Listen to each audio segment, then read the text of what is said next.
to the ADNA Presents. Today we have a very special guest, Stephanae McCoy. She is the founder of Bold Blind Beauty. One of the things that I love talking about with audio description is how the implications of what we're doing in all these interviews have an implication in other areas and industries. And in a recent conversation I had with Stephanae, she had well, let's introduce her. So, founder of Bold Blind Beauty, Stephanae McCoy. Thanks for joining us, Steph. Hey, Roy, it is so great to be here with you. I'm so excited. Yeah, mutual honor then. Well, usually the first question I ask is what you love about audio description, but I think in this context, I'd love to ask you, and I'm putting you on the spot here, what you love about Bold Blind Beauty. Oh my God. That Oh, is I on should. the spot. What I love about Bold Blind Beauty is really just the connection with all of the people that I have met from all over the world and being able to share a message of access, inclusion, and representation, and doing it in such a way that it is inclusive of everyone. So it's not just like Bold Blind Beauty is talking to just blind people or, just sighted people to build awareness or just disabled people, but everyone. The message is a global message that's applicable to everyone, young, old, um, male, female, just everyone. I love how you start by speaking about connection. That's something that means a lot to me personally and professionally when it comes to my career and also to me personally. That connection has been a fuel to me. And your acronym is AIR. You said out the gate, access, inclusion, and representation. That stands for AIR. Can you talk a little bit more about that and how it relates to Bold Blind Beauty? Air matters because I use this tagline when I introduced the podcast Bold Blind Beauty on Air. Everyone on the planet needs air to survive. People with disabilities not only need air to survive, but also to thrive. And air in this case represents access, inclusion, and representation. At a recent event where I was asked to speak about inclusion in the workplace, I talked about air and I spelled out what each of the words meant to me on a personal level, but more so on why it's important to hire people with disabilities. And I think that what I said in my speech was that it has to be an intentional process. It has to be meaningful, and it has to begin from the boardroom to entry level and throughout. And it's not just in the workplace, but when you think about it more broadly, even in life in general, when we look to our leaders, everybody follows leaders. Hopefully good leaders. But when we look to our leaders to help to guide us in whatever way that might be, um, leaders possess strength, they possess wisdom, they possess all of these things that we look up to them for. However, in the disability community or in the community broadly in the world, people with disabilities are left out of that. And we have to ask ourselves, why is that? Because we do have value. We are worthy, and there are so many amazing people with disabilities who are in higher levels. We don't hear a lot about them, but we need to shine a light on these people to let the world at large understand that people with disabilities do have an awful lot to bring to the table. And especially people who are blind or have low vision, because on a disability perspective, people who are not on the blindness spectrum, we're sort of a small minority within the disability community. This ties in so clearly to your mission, the intentional and meaningfulness of hiring people with disabilities, and also beyond the workplace, as you had said, to guide us. You're using Bold Blind Beauty to guide all of us. And recently I was visiting your boldblindbeauty.com website, and on the About Us page, you shared a message. And if I could share, the photo is so strong of you at this podium, just speaking so clearly that you are leading this within Bold Blind Beauty. And one of the things that I read about, and I'd ask you if you're comfortable to expand a little bit, is that you talk about your sight loss, and both personally and career wise, and how that has affected you and also affected the creation of Bold Blind Beauty. Can we talk a little bit about your life prior to sight loss, and also and how Bold Blind Beauty was founded? Sure, I would love to do that. Thank you so much for asking that question and really for pulling that out of me because I think, when we're in our lives, we're in our lives, we're walking in our shoes, we're just we're just going through the process of living whatever life that we've created, right? And we sort of forget sometimes, I think, during that process, how we may have gotten through certain things. So, there's a lot about my sight loss when I was going through it that, years down the road after that, that I forgot about. And I forgot about those feelings. And when you began asking me those questions, it was like, wow, I had totally forgot that that's how deeply I felt about that. Um, before I lost my sight, I really had it going on. I had bought my first house. I Mm. had gotten remarried. Um, I was planning, we were planning, we were in the process of renovating our home. I had a really nice promotion at the big four accounting firm that I worked for. And, life was just looking so grand. And I just couldn't imagine, I wasn't prepared for what was coming down the pike, when I began losing my sight. And as a matter of fact, thinking back to that moment when my first eye went, it was quite sudden. I took out one of my contacts, looked in the mirror, and half of my face was gone. And in that moment, I didn't even think it was my eyesight. I thought it was medication that I had taken. So it just goes to show, I think, in retrospect, how I think and my thought process.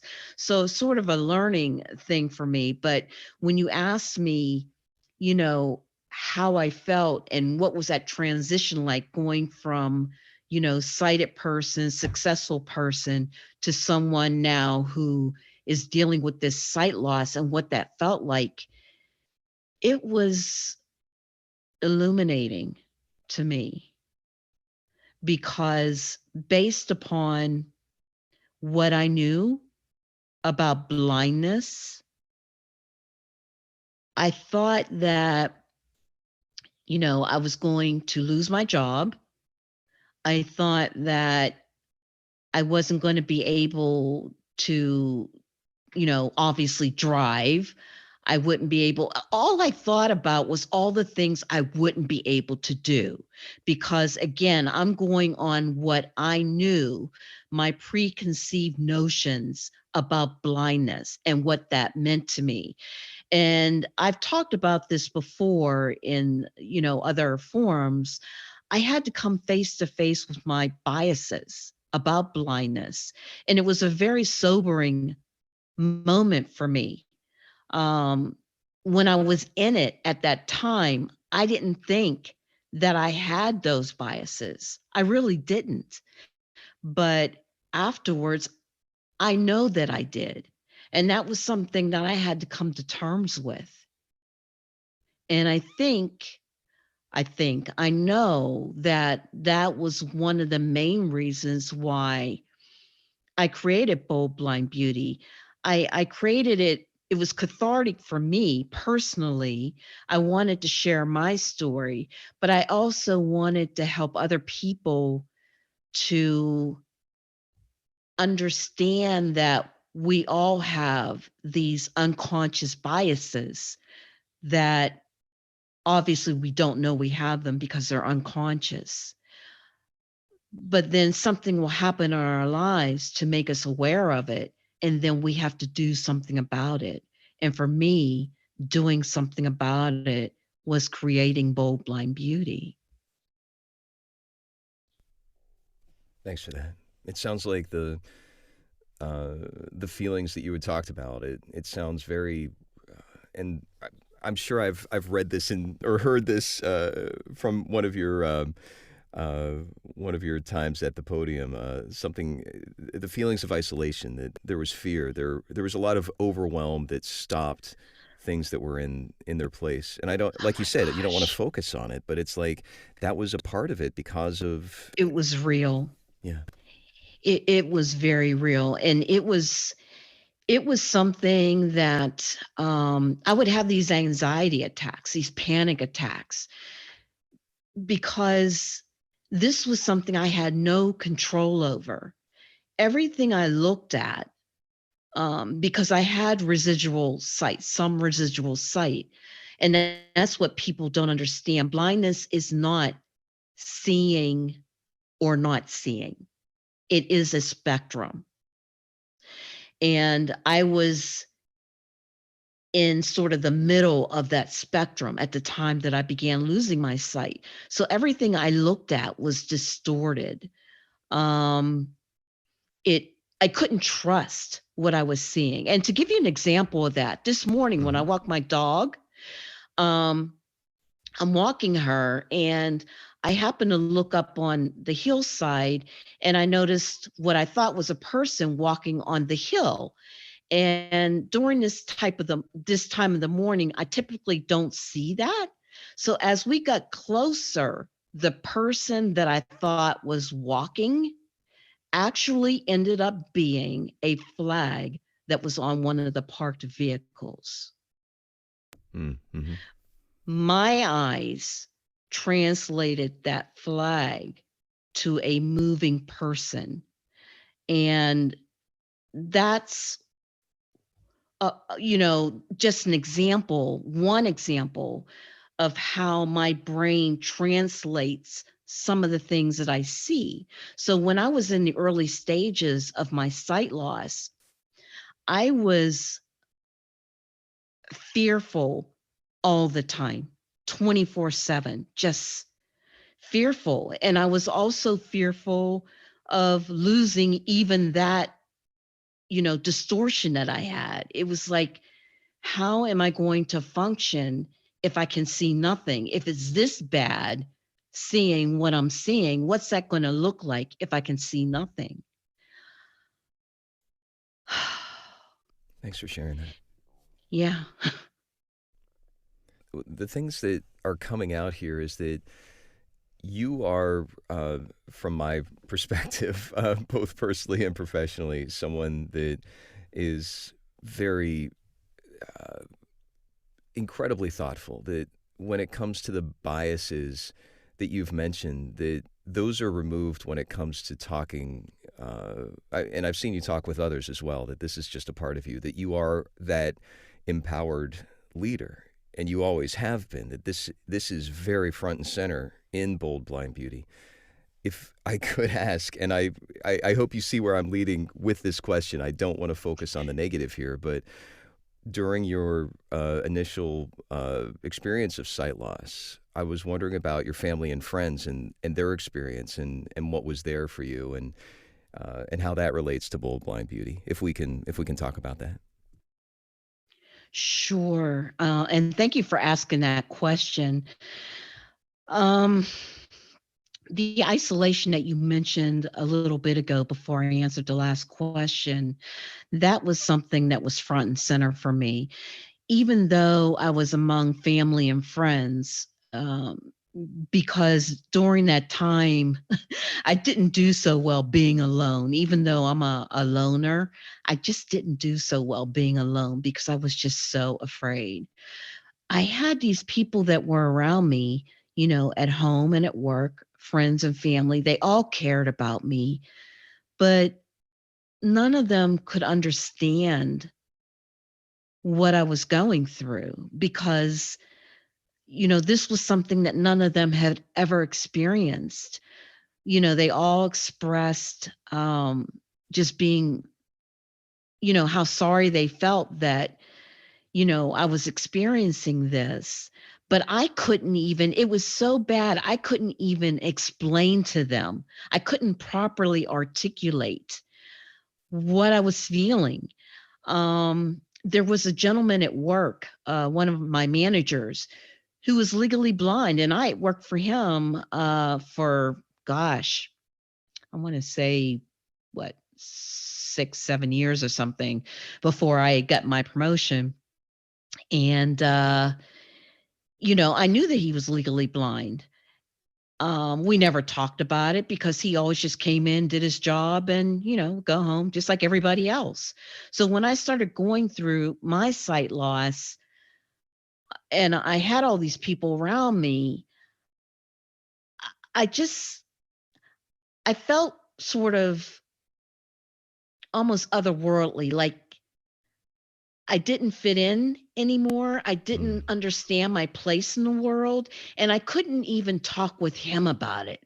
Somebody who I thought might understand, I just wasn't sure how to go about doing that.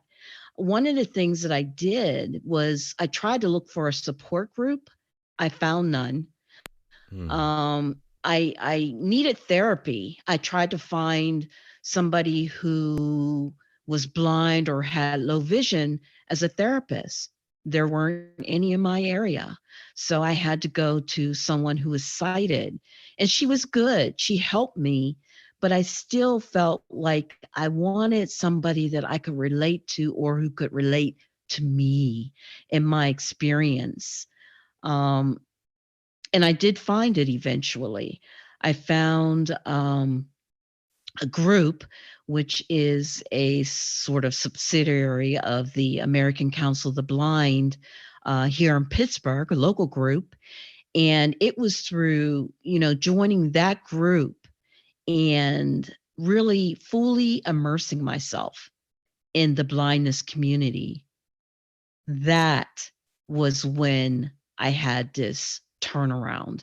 And I realized, looking at these amazing professionals, that not only could I continue to survive without seeing, I could thrive, and that my life wasn't over. That was such a huge turning point for me. And it actually improved my relationships with the friends and family who, before I wasn't able to articulate, what was going on with me and what I was feeling. I was able to do that because it was like I found my tribe. Mm-hmm. I could hear the smile in your voice as you said, "My life isn't over." I could hear you say that subtext of connection, that those relationships were improved. Even if I could be stretching, maybe even stronger than they were prior to your sight loss. That here's a quote from your website that seems relevant to what we're talking about here. The greatest challenges we face, and this is again from boldblindbeauty.com, the greatest challenges we face as blind people are the stereotypes and misconceptions about blindness. With the appropriate tools, training, and resources, we can lead. With the appropriate tools, training, and resources, we can live extremely productive and abundant lives. What I'm hearing throughout your own personal journey and story, that of how you've grown Bold Blind Beauty, it is about that connection. It isn't about eventually finding it. It is a website that you can go to right now and experience these connections and show through lived lives, both your own and the people that you interview on your blog, on your podcast, and all these articles that Okay, let's talk. I'm sorry, I'm jumping around so much, Steph. Let's talk. It's okay. Like you have published somewhere on your website the numbers that you've got for hits. Can you talk about that, or is that? I know it's probably not top of mind here. It's like 200 some thousand. Yeah, Okay, so 200 some that's thousand exciting. people have been to your website. I think you've tapped into something here. I think people. What's that like? I mean, to go from the experience of all of these challenges of let's call them connection challenges. The lack, excuse me, the lack of air, the lack of accessibility, the lack of your acronym AIR is such a cornerstone of what Bold Blind Beauty stands for, and obviously you've tapped into something here. What's that like? Yeah, it's just phenomenal, especially when I get messages from people that say, I found you on whatever social media platform they're on. I'm more active on Instagram, but people have found me through the website. They found me on LinkedIn. Maybe they heard me on a panel session or something, and they reach out to me and they're like, I heard you, talk at, whatever it was. And gosh, I can so relate to some of the things that you were saying. And I had no idea that I could continue to do some of the things that I love to do and even expand. My life could even be more expansive than what I ever thought it could be, living with sight loss. And it just, every time I get one of those messages, my heart just feels like it's going to burst. You know, and I tell people one of Mm. the things that I suggest to people when they ask me, you know, what tips would I offer for, going on, how to keep going? I keep a folder called Do Not Quit. And in that Wow. folder are messages that I receive from people that remind me of my why. The Mm. messages of people who tell me, I didn't want to use that white cane. I hated that white cane. you know, but now that I found you and connected with your community, and I see all these other amazing, blind people, fully embracing themselves, wholly embracing themselves and using their white canes and not looking at it as a hindrance or um uh, I'm trying to think of another word for it. It's not coming to mind right now, but using it as what it is, a tool to help you navigate the world. That is powerful. We don't look at eyeglasses like, oh my God, these are just, well, some people might, they're just awful. Uh-huh. Eyeglasses are an accepted form of, you know, a tool that can help people to see better, right? Hmm. Same thing with the white cane. It helps us to navigate the world safely. We don't have to worry about what's beyond the cane. As long as, I had that cane right in front of me leading the way, I don't have to worry about what's beyond it because it's going to tell me when there's a barrier there. Very cool. Thank you for that. When it comes to my experience with Bold Blind Beauty, it is beyond the website. I've got a coffee mug that has a cane on it. It's got uh, Abby on it. Yeah.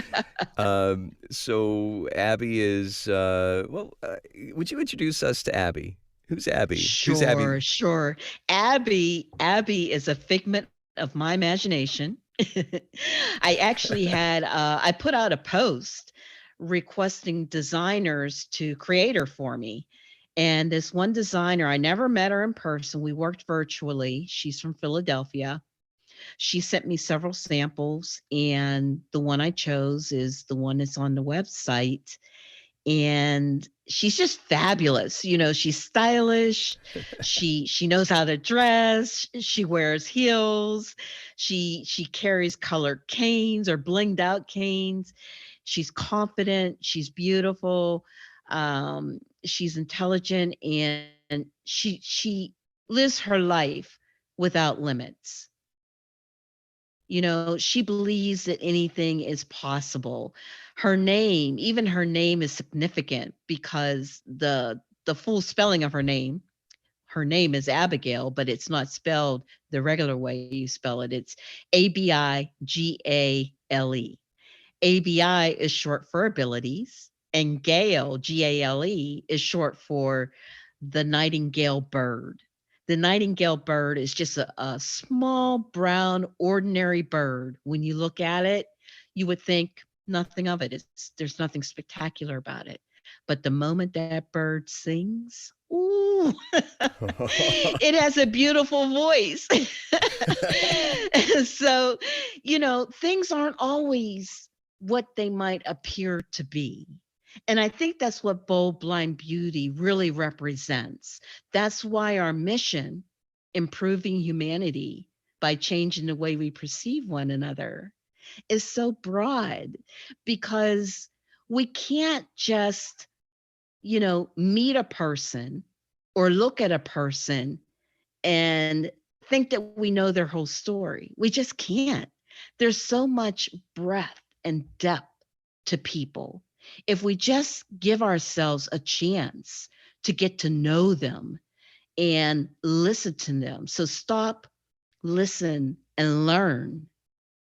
That, I think, is what really connects us and broadens our horizons. And talk about inclusion.